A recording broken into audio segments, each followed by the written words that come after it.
बनाउने अनि ट्रायंगल वाला है कन्स्ट्रक्ट प्याराग्राम एबीसीडी भन्ने एउटा बट्टा प्याराग्राम बनाउने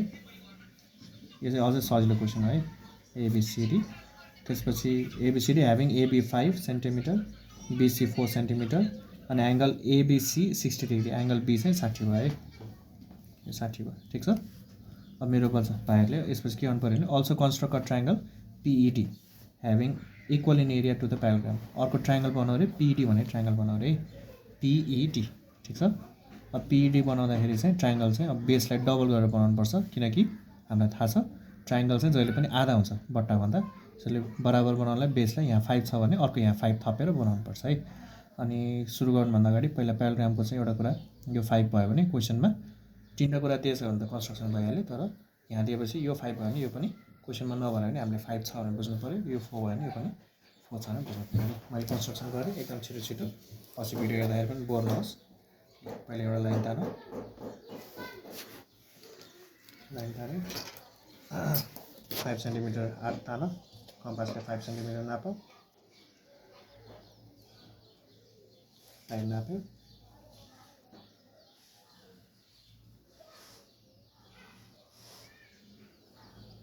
लाइन नाप्यो अब यहाँबाट 60 डिग्री बनाउनु पर्यो 60 बनाउँदा कम्पास अलि सानो बनाऊ 60 बनाऊ यता यसरी 60 बनाउँदा लाइनको भित्रबाट 60 भन्छ जहिले पनि दायाँबाट बनाउँदाखेरि यहाँबाट 60 बनाऊ 60 लाई लाइन तानो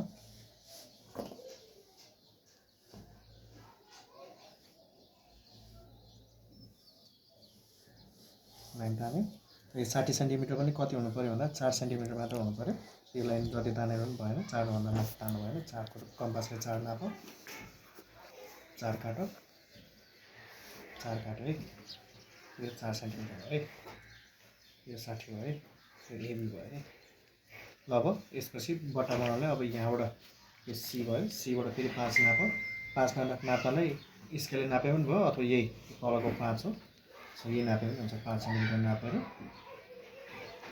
सीबाट 5 काटो त्यसपछि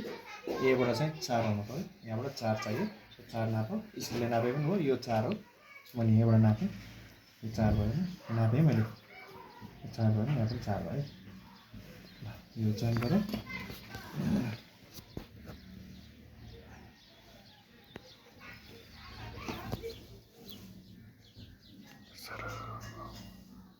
4 नाप्यो यो 4 सेन्टिमिटर भयो 5 भयो यसलाई डी भयो प्याराग्राम बन्यो है यहाँसम्म ठिक छ अब ट्रायंगल बनाउनु पर्यो ट्रायंगल भन्ने सानो चिज हो सो त्यत्रै बनाउनलाई यो बट्टा जतिको एरिया है इक्वल इन एरिया भन्छ equal in area to the parallelogram एउटा ट्रायंगल बनाउने अब ट्रायंगल बराबर बनाउनलाई हामी के गर्छौँ ट्रायंगल चाहिँ अब बेसलाई डबल गर्ने है किन ट्रायंगल त सानो हुन्छ है सानो ट्रायंगललाई ठुलो बनाउनलाई 5 सेन्टिमिटर नाप्ने यहाँबाट थप्ने ठिक छ 5 सेन्टिमिटर नयाँ थप्यो 5 सेन्टिमिटर भयो 5 सेन्टिमिटरबाट अब हामी ट्रायंगल बनाउने अब ट्रायंगलको चाहिँ के न के दिया होला पीबी चाहिँ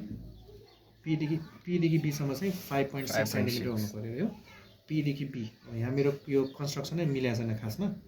यो अलिक बनाएकै भएन पीदेखि बी भने चाहिँ मैले अघि नै सुरुमा गर्नुपर्ने ट्रायंगलको नाम पीईडी हुनु पर्यो अरे पीईडी भने कहाँबाट बन्यो यार पीईडी अनि बी पीबी चाहिँ 5.6 थियो है पीबी चाहिँ 5.6 भनेपछि ट्रायंगल चाहिँ यहाँबाट बनाउनु पर्ने रहेछ भनेपछि बेस त उता थप्नु पर्यो है पीबी चाहिँ यसरी एउटा डायगोनल चाहिँ चाहिन्छ है पछि मैले के गर्नु पर्यो भने यो यहाँ तानेको भएन मैले देउरेतिर 5 थप्नु पर्यो उताबाट चाहिँ 5 थप्नु पर्यो मेरो अटाने ल अहिले चाहिँ मैले 5 थप्न पाएन है यता थप्नु पर्ने ठाउँै पुगेन 5 थप्नै मिलेन 5 थप्छ कपी गर्दा उता गयो जस अहिले मैले 4 थपेँ ल यता 5 मैले 5 थप्यो भनेर बुझ्नु हो भयो यहाँ 5 थप्यो त्यसपछि यहाँबाट चाहिँ पीदेखि बीसम्म चाहिँ पीदेखि बी चाहिँ 5.6 भनेको छ 5.6 नाप तिमीहरू कन्फ्युज भयो हेर त छैन हेरे पीदेखि बी चाहिँ यहाँ ट्रायंगलमा अलिकति हामीलाई ट्विस्ट के दियो क्वेसन राइट साह्रो हेर्छ मैले म क्वेसन अहिले अलिकति सजिलो बनाउनु पर्यो है पीदेखि बी होइन एदेखि ई चाहिँ भन्नु पीदेखि ए चाहिँ भन्नु पर्यो है क्वेसन मैले चेन्ज गरेँ ल थोरै पीदेखि ए भनौँ है ल, एदेखि पिए चाहिँ 5.6 भनेको छ क्वेसनमा। यहाँ पी कतै पनि छैन तर ए चाहिँ छ हो। एबाट कति तान्नु पऱ्यो 5.6 है, एबाट 5.6 तान्ने भए यो यता होइन है, मैले क्वेसन चेन्ज गरेँ ल। पिए चाहिँ 5.6, पिए 5.6 भए एबाट यता हावामा कतै 5.6 तान्नु पऱ्यो। त्यसैले कम्पासमा 5.6 नाप है।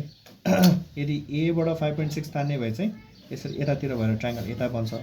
तर बीबाट 5.6 भनेको चाहिँ ट्राइङ्गल यता बन्थ्यो है। तर म अहिले यहाँ ठाउँ नभएको मैले यताबाट बनाएँ है, क्वेसनै चेन्ज गर्दा। यहाँ एमा राखेर हावामा काट। हावामा काट्दा हामीलाई यो माथि यो प्याराग्रामको त यो अपोजिट साइडहरू प्यारलल अटोमेटिक हुन्छ। यसमा चाहिँ अघि जस्तो प्यारलल लाइन तान्नु पर्दैन, यसलाई सिधै लाइन यो प्यारलल लाइनलाई तन्काइदियो। हेर त के भयो, मैले एदेखि कति तानेँ 5.6 तानेँ, यसलाई जोइन गर तान्यो है। अब यसमा एदेखि कति, एदेखि पीसम्म 5.6 भयो। अब लास्टमा बेसलाई डबल गरिदियो, यो 5 भयो भने यता पनि 5 थप, मैले 5 थपेँ यता ल। यहाँ 5 थपेपछि अब यो र यो पनि जोइन गर, सक्यो तिम्रो ट्राइङ्गल। बेसलाई डबल गरेर बनेको ट्राइङ्गल नै हो ल भयो। बेसलाई डबल गरेर जोइन गरेपछि ट्राइङ्गल बनिहाल्यो। यो ट्राइङ्गलको नाम हुनु पऱ्यो टिइडी हुनुपर्ने है। मेरो त के यसलाई पनि चेन्ज गर्नु पऱ्यो, ट्राइङ्गलको नाम एपिई भन्नु पऱ्यो। एपिई ट्राइङ्गलको नाम एपिई।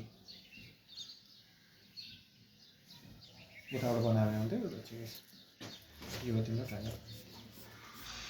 अलि हेरेर बनाउनुपर्छ है, कन्स्ट्रक्सन गर्नुभन्दा अगाडि चाहिँ काम बनाउने भने अलिकति हेर्नुपर्छ। खिच्नु यहाँ